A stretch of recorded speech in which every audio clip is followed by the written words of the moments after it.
지금 보시는 이 초밥 정말 먹음직스러워 보이잖아요. 성게도 있고 생선에도 도톰해 보이고 거기에 새우튀김과 사이드 디시까지 해서 알차게 나와 이 정도면 3만원대이지 않을까 싶은데 알아보니 34,000원이었습니다. 그래서 그냥 적당한 수준의 가격이네 라고 생각하고 만려했는데 이게 자세히 보니까 초밥의 크기가 일반적인 것과 달라 보이더라고요. 이곳 초밥은 일반 초밥에 비해 큰 편이었는데 초밥이 큰 만큼 회도 두툼하다는 걸 생각하면 34,000원의 이 구성은 가격 대비 너무 알찬 게 아닐까 싶었습니다.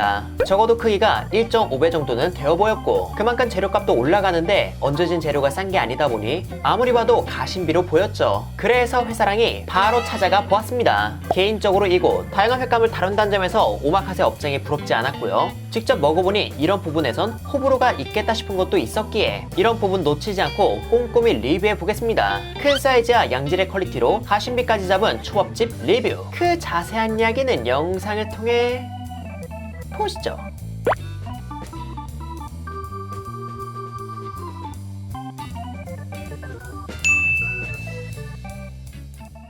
오늘 제가 찾아온 곳은 전남 여수시 웅천동에 위치한 고메다와라입니다. 고메다와라는 정통 에도마이스시 스타일을 선보여 초밥 하나하나의 크기가 우리가 일반적으로 접하는 초밥에 비해 큰 편인데요. 일본에선 이런 스타일의 초밥이 종종 있지만 한국에선 거의 찾아보지 못해 다른 초밥집보다도 더 큰 호기심을 가진 채 방문하게 되었습니다. 실내는 다음과 같이 테이블이 여러 개 있었고요. 바 테이블 자리도 있어 혼자 온 손님이 식사하기에도 괜찮아 보였어요. 자리에 앉은 저는 메뉴를 봤는데 메뉴는 덮밥과 면도 있었지만 초밥 메뉴가 대부분이었고 초밥은 기성품 식재료와 양식 화로를 쓰는 곳에 비해 최저 가격대가 조금 더 높게 책정되었으나 그래도 조금 더 큰 사이즈로 제공된다는 점과 요즘 물가를 생각하면 비싸게 판다는 느낌이 들진 않았습니다.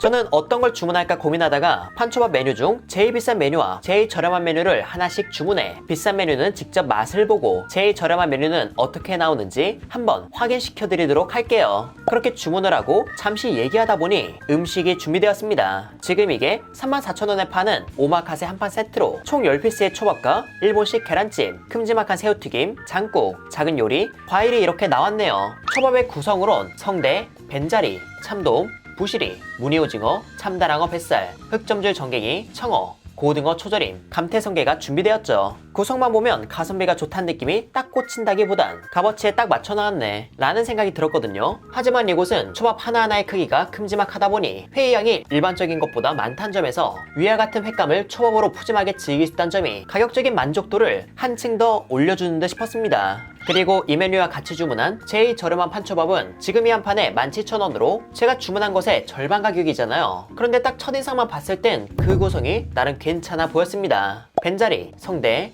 연어, 생새우, 유부, 구운 연어, 소고기, 바다장어, 아기간, 계란으로 구성되었는데 이걸 먹은 지인에게 물어보니까 계란도 직접 만든 거라 수제스러운 맛에 촉촉했으며 나름 개성있는 생선초밥도 들어가 가격 대비 만족스럽다 했죠. 그리고 붕장어는 일행의 양보로 제가 먹게 되었는데 가시의 질감이 아예 없는 건 아니었지만 크게 거슬리지 않았고 담백하며 부드러운 게 가격 대비 만족스러운 퀄리티였습니다. 17,000원의 판초밥은 이런 구성이라는 걸 확인했으니 이젠 이곳의 메인이라 할 수 있는 오마카세 판초밥을 맛보도록 할게요. 일단 오마카세 업장에서 먹는 순서대로 일본식 계란찜 먼저 먹어봤는데 이 계란찜은 간이 특별히 튄다는 것 없이 담백함 속에 감칠맛이 맛있게 담겨있어 가장 처음 먹기에 아주 부담없는 맛이었습니다. 그 다음으로 장국도 가볍게 맛을 봤는데 장국 역시 담백한 편이었으며 생선 육수를 사용하셨는지 생선뼈를 끓였을 때 나는 그 내음과 지방의 맛이 일본식 된장 맛과 함께 가볍게 올라오더라고요. 그래서 담백하지만 그렇다고 심심하지는 않았던 장국이었습니다. 그렇게 편안한 음식으로 속을 풀어줬으니 이젠 초밥으로 넘어가 첫 번째로 성대 초밥을 한번 먹어볼게요. 성대는 다리가 달린 생선으로 알려졌으며 산지에선 탕거리로 많이 쓰지만 이게 숙성을 해서 회로 먹으면 그 맛이 괜찮습니다. 살의 단맛도 어느 정도 있어 싱겁지 않고 숙성을 통해 올라온 감칠맛도 있어 그 맛을 이 초밥에서도 그대로 느낄 수 있었거든요. 그런데 이곳의 초밥이 다른 곳에 비해 크다 보니 회도 두툼하며 커서 이런 감칠맛과 단맛을 한입 가득 느낄 수 있었습니다. 참고로 회는 숙성 정도가 꽤 진행되어 두툼한 두께임에도 질기다는 건 없이 부드럽게 씹혀 식감에 있어 거부감은 없었고요. 그리고 밥은 찰기가 어느 정도 있고 단맛과 신맛, 간이 대체로 강한 편이었습니다. 이는 두툼한 회의 맛을 커버하기 위한 것으로 보였죠. 대중적인 입맛으로 봤을 땐 담백하게 식사하는 분이 아니라면 큰 크기의 회 한 개 먹기엔 괜찮을 것 같더라고요. 하지만 개인적으로 담백하게 먹는 입맛이자 회에 뭘 안 찍어 먹어도 괜찮은 저에겐 회가 두툼한 걸 감안하더라도 조금 간이 덜해도 좋겠다 라는 생각이 들었기에 평소에 슴슴하게 드시는 분들은 밥량을 조금 줄여달라고 요청해서 초밥 전체적인 간을 조정해보시는 걸 추천드립니다.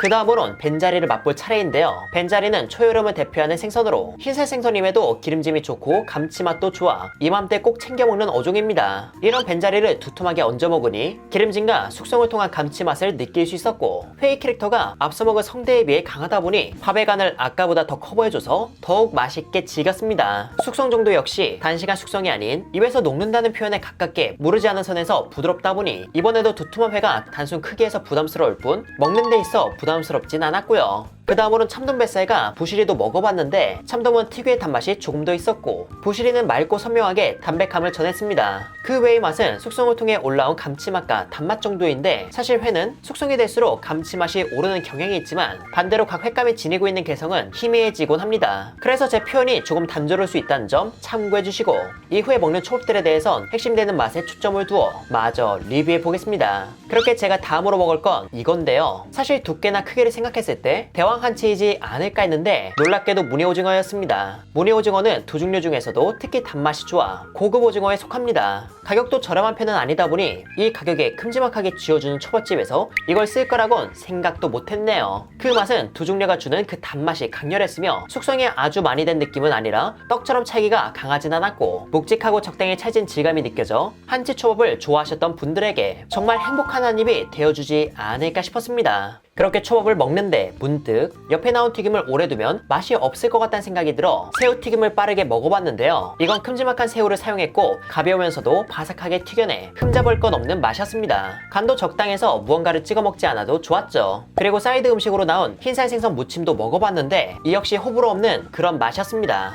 이는 흰살 생선을 다져서 양념을 더하고 거기에 쪽파, 단무지를 더한 걸로 흰살 생선의 담백함 위에 적당한 간과 단맛, 약간의 산뜻함이 있으며 김은 또 특유의 고소함을 주더라고요. 개인적인 입맛으론 어느 맛이 튀는 건 없이 또 다른 느낌으로 기분 좋게 먹은 한 점이었습니다. 참고로 이런 사이드 음식은 초밥의 구성처럼 날마다 달라진다고 하니 다음엔 또 어떤 게 나올지 궁금하네요. 이렇게 사이드 음식까지 즐겼으니 비교적 기름지고 붉은살 생선의 개성을 뽐내는 초밥들을 한번 먹어보겠습니다. 그 첫 번째 주자는 고등어로 시즌 오프라서 큰 기대를 안 하고 먹었는데요. 지방도 적당히 있고 숙성된 고등어에서 올라오는 감칠맛도 좋아 비린 느낌이 전혀 없는 맛있는 고등어 초밥이었습니다. 이곳의 음식을 먹으며 숙성을 잘하신다는 느낌을 받긴 했는데 이 고등어 초밥을 먹고 나니 더 확신이 듭니다. 그 다음으로 먹은 청어는 가시가 거의 없으며 부드럽고 기름이 어느 정도 오른 청어가 주는 단맛이 맴돌아 이 역시 맛있게 먹었습니다. 그리고 다음으론 흑점주 전갱이를 맛보았는데 숙성을 통해 지방의 캐릭터는 강해졌지만 이런 지방의 캐릭터와 살의 담백한 맛 사이에 감칠맛도 확실히 드러나 개성이 강한 초양념을 커버하면서도 맛있는 조화를 보여주더라고요. 흔히 기름지고 부드러운 생선 초밥은 참치와 연어 정도로만 알고 있지만 이걸 먹고 나면 참치와 연어만큼 혹은 그보다 맛난 게 있다는 걸 알게끔 도와주지 않을까 싶은 그런 맛이었습니다.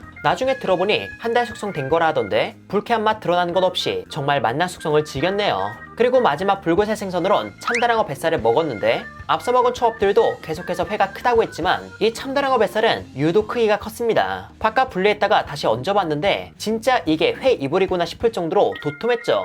만 역시 이런 도톰함이 주는 무게감이 숙성과 칼집을 통해 혹여나 있을 힘줄의 질긴 식감을 배제하여 불편함 없이 큼지막한 초밥이 주는 행복을 고스란히 받을 수 있었습니다. 이제 마지막으론 성게가 남았는데 이곳 초밥의 크기가 계속해서 크다고 했잖아요. 그래서인지 초밥 위에 얹어진 성게의 양도 아주 넉넉했습니다. 이날은 보스턴산이었는데 올해 보스턴 성게는 대체로 단맛이 강하기보단 담백하며 그 속에 성게가 주는 감칠맛이 있어 대놓고 강한 단맛이 느껴지진 않더라고요. 그래도 감태와 초양념, 간장이 단맛을 채워줘서 넉넉한 양의 성게가 주는 녹진함과 그 푸짐함에 만족스러웠던 한 점이었습니다. 이렇게 해서 저는 고메다와라에서 만족스럽게 음식을 즐겼는데요. 이곳 숙성을 정말 잘하십니다. 무르다는 것 없이 부드럽고 감칠맛도 잘 살려 밥의 스타일과는 별개로 회 자체의 맛이 참 좋다 느꼈습니다. 그리고 가성비, 아니 더 정확한 표현으로는 가심비가 맞겠죠. 34,000원이라는 금액에 위와 같은 구성으로 한두 피스 더 추가해서 주는 건 본 적 있지만 위와 같은 구성에서 회 크기도 저렇게 늘리고 거기에 계란찜, 튀김, 사이드 음식까지 해서 이 가격에 판다는 건 평균적인 가격 대비 잘 나왔다는 생각이 들게 만들었습니다. 17,000원에 제공하는 초밥 역시 사이즈가 큼지막하고 직접 만든 계란 초밥에 원물을 받아 직접 조리한 바다장어, 두툼한 생선의 초밥까지. 물론 요초밥이 단가를 맞추는 역할을 했겠지만 그래도 요즘 물가 생각하면 가격 대비 좋은 구성인 듯 싶었죠. 맛도 있고 가격 대비 알차게 내어주는 개성 있는 식당을 찾는다면 이곳 방문해보셔도 괜찮을 것 같습니다. 참고로 간이 강한 밥이 걱정이라면 앞서 말씀드린 대로 밥량을 조금 줄이시는 걸 추천드리는데 줄여도 회는 확실히 찰 정도로 푸짐한 편이기에 이는 취향껏 즐겨주시길 바랍니다. 이렇게 해서 회사랑은 이만 인사드리도록 할게요. 그럼 여러분들 안녕.